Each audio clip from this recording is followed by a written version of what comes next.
یہ کوئی پلاننگ کے تحت نہیں تھا, انہوں نے پوائنٹس ان کے پاس تھے کہ یہ میں نے بات کرنی ہے, سکیمز کے ڈیٹیلز ضرور تھے, نظر آ رہے تھے, وہ تو نظر آ رہے تھے, مگر اور بعد میں بھی اینڈنگ جو تھی, جو زبان انہوں نے استعمال کی وہ ٹیلی پرومپٹر کی زبان تھی, لکھی ہوئی تھی جو کہ انہوں نے بڑی سموتھلی وہ کی. اس سے پہلے وہ جب وہ بات کر رہے تھے اباؤٹ دا اسکیمز اور اس کے اندر وہ ڈائیورژن ہو جاتی تھی کہ دیکھیں نا یہ دیٹ واز آل ایکسٹمپور. تو میں یہ سمجھتا ہوں ویری نائس ایکسٹمپور شارٹ پتھی اسپیچ. اور میاں صاحب has come a long way. میں ایویں نہیں تعریف کر رہا, آپ کہیں گے لو جی بڑی تعریفہ شیفہ کر رہے ہو, تسی تیری جہاز سے نال جا رہے, ایسی کوئی بات نہیں ہے, نہیں ایسی کوئی بات نہیں ہے, مگر جہاں should be given he is facing a very difficult task اور بڑی مشکلات ہیں, اور اس میں بھی 20 ارب روپیہ بھی نکال کے اناؤنس کر دینا اور دلاسا دینا, I think it shows a degree of sensitivity. ابھی تعریف کر دی, زیادہ تعریف نہیں کرنی, زیادہ تعریف ہوگی ویسے اس پہ انقید ہونی چاہیے تھی. آپ نے کہا غلط بھی ہے یہ ایک طرح سے, بیکاز وہ باہر جا رہے ہیں انٹرنیشنل. میں تو وہ کہا نا کہ تھوڑا سا ہمیں یہ بھی بتانا چاہیے تھا نا کہ وہاں کیا ہوگا کیا نہیں کریں گے, ہندوستان کے پرائم منسٹر سے ملاقات ہوگی نہیں ہوگی, مگر وہ انہوں نے نہیں بتایا. اچھا چلیں, ایک بریک کا وقت ہے ناظرین, بریک سے واپس آئیں گے تو مزید گفتگو کو آگے بڑھائیں گے. ہو سکتا ہے آپ کی کالز بھی لیں, ہم ہمارے ساتھ رہیے گا.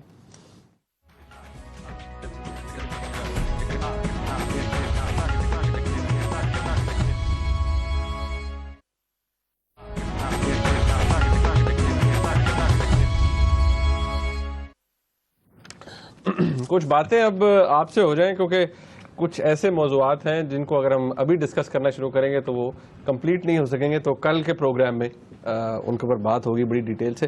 آپ کی کالز اس وقت لینی ہے. جاوید صاحب ہیں امریکہ سے ہمارے ساتھ. جی السلام علیکم.